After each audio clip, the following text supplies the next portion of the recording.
It's the 11th of August and I'm Tom Glasson. Welcome to The Roast. Now, because the Liberals have purchased websites to prevent Labor from using them, I am buying out all the possible hate sites that my enemies might one day use on me. So far, I have bought tomisalina.lifter.com, Tom doesn't show affection for the home team.net, and Tom eats alone in a food court at Christmas.org.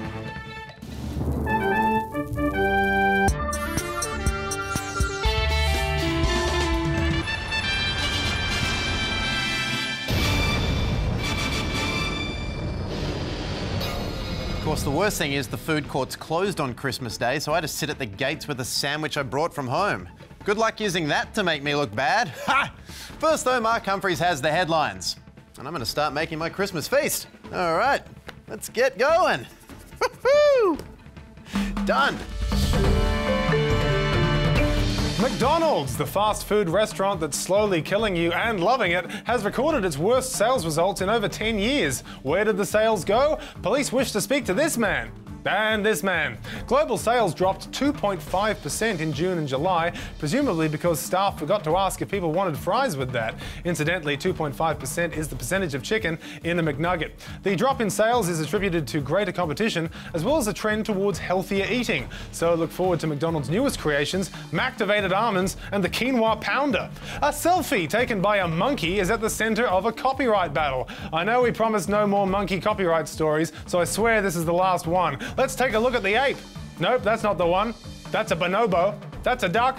There she is. Move over, Tamarin DeGeneres. The British photographer who set up the camera for the macaque to take pictures is claiming copyright over the image. However, Wiki Commons, a copyright-free photo website, claims the monkey took it and monkeys can't claim copyright. Bad news for monkey lawyer Bubbles QC, who was working on the case pro banana. The macaque took the selfie in 2011 after stealing a photographer's camera. As well as the selfie, the monkey also took a photo of its thigh gap, which was posted to Chimstagram, giving other monkeys body issues. The current whereabouts of the ape are unknown, though it's feared she may be the core ingredient in McDonald's latest burger creation, the macaque.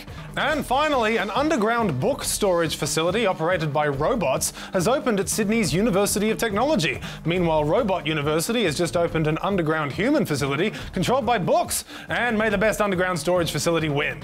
The new system at UTS allows a student to place an order online, have a robot read that label and collect the book, zooming up and down the 5-story steel library before delivering the book to the student, who will then decide to just go on Wikipedia. The 5-story facility cost UTS more than $28 million and houses 320,000 books, or the equivalent of one Kindle. For The Roast, I'm Mark Humphries.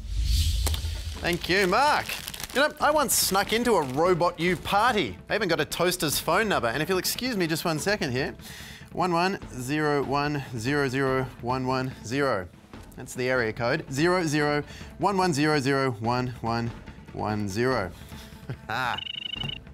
Hey, is that toaster? It's Tom. What's cooking, good looking? Oh, you are. I'm so sorry. Sorry, I'll leave you to it.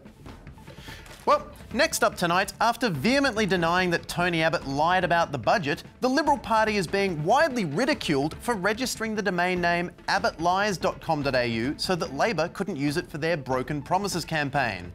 And you have to admire a government that is savvy enough to squat on domain names but cannot explain metadata. So when was this website registered? The website was registered by the Liberal Party of Australia on May 13, the same day that Joe Hockey delivered his first budget. Should we read anything into that? I mean, I wouldn't know. I'm just saying they weren't registering the bestbudgetofalltime.com. Now, some might suggest that registering Abbott Lies on the exact same day the budget was released was a clear sign the Libs knew they were about to do something wrong, much in the same way we should probably have been suspicious when Lee Harvey Oswald opened his I didn't kill JFK shop just one day before he killed JFK. With prices that low, it's got to be a conspiracy. Now, in response to the domain name purchase, Labor leader and two-time Prime Ministerial assassin Bill Shorten has come out swinging. On the very night when Tony Abbott was breaking all his promises, the Liberal Party was buying these websites. And in response to this childishness, Labor has chosen to be the smaller man and registered abbotslies.com, which is a mistake because we all know abbottlie.com is the only domain name with the potential to bring down the government. But Labor's Abbotts Lies site is trying to make up for that obvious deficiency, promising to release an Abbott lie every single day for the next 5 weeks. And boy, is it lame. If creating the world's worst BuzzFeed list qualifies you to become Prime Minister, then it's really only a matter of time before we see Prime Minister Bill Shorten. I just can't see it. But all this sounds like pretty juvenile behaviour from Shorten and Abbott. And it really reminds me of that high school I went to but did not graduate from, Parliament High.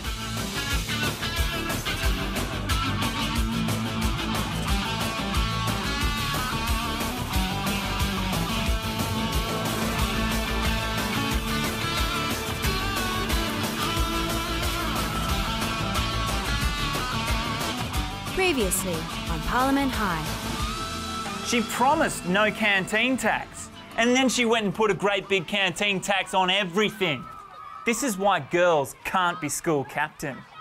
Julia. Oi, shut up, Tony! Girls too can be school captain. Yeah, but not ranga-gronks like you. Julia. Phony, Tony, phony, Tony, phony, Tony. Phony Tony promised no new taxes, but then introduced a temporary recess levy. And I also heard Phony Tony sniffs his own butt. Oh, nah, that's a lie. If anyone sniffs their butt, it's you. Watch out, I think your nose is growing, Pinocchio Tone. Well, oh, good comeback, Tone. Yeah, rack off, Dick Flop. You're so unpopular, you even make Bill look cool. Yeah. You guys are hurting my feelings. Well, that's what you did to Julia, and she dropped out of school because of you. You know what she's doing now? Certificate 2 of metalwork at TAFE. TAFE? Yeah, but this is different, isn't it? These are my feelings. So you guys can just rack off. Scram. Looks like Bill Shorten's going to have to apply for his TAFE Certificate 2 in metalwork as well. But now I don't know which one of these elected children to actually trust. I can visit a Liberal-run website about Labor's lies, or a Labor-run website about Liberal lies, and now, confusingly, a Liberal-run website about Liberal lies that redirects to the Liberal Party's official website. The only reason there's no shortenlies.com.au is that Bill Shorten would actually have to say something before he could be accused of lying. For more on this, we'll cross now to Jazz Twemlow. Jazz, was the Coalition's registering of this domain name a savvy political move? No. Sorry, I didn't realise you were in the studio. Was this a good move? Oh, no.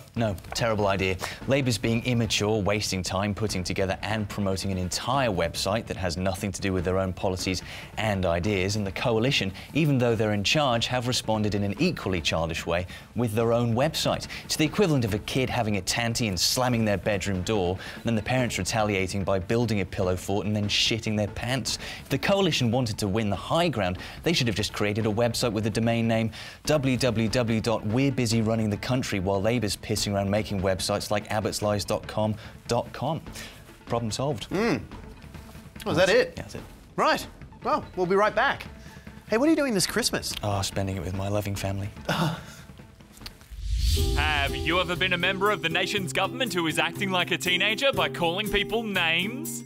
Why did you think that was okay? Don't you know teenagers have an excuse for being immature because, unlike you, their prefrontal cortex, which regulates emotional maturity and impulse control, is still developing? We'd love to hear about it. At the Roast TV or hashtag RoastTV.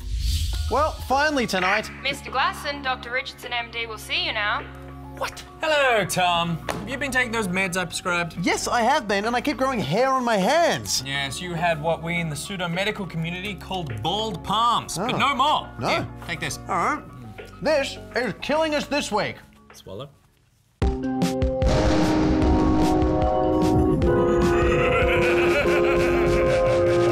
So will this cure this? No, that was Tic Tac. You have disgusting breath. Right. So, Death, what's killing us this week? Sitting. Really?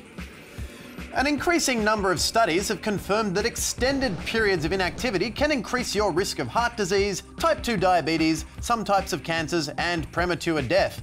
So when people tell you to sit down because they have bad news, don't do it. It's a trap! Tom, as you know, I'm here as a paid representative of Big Sitting.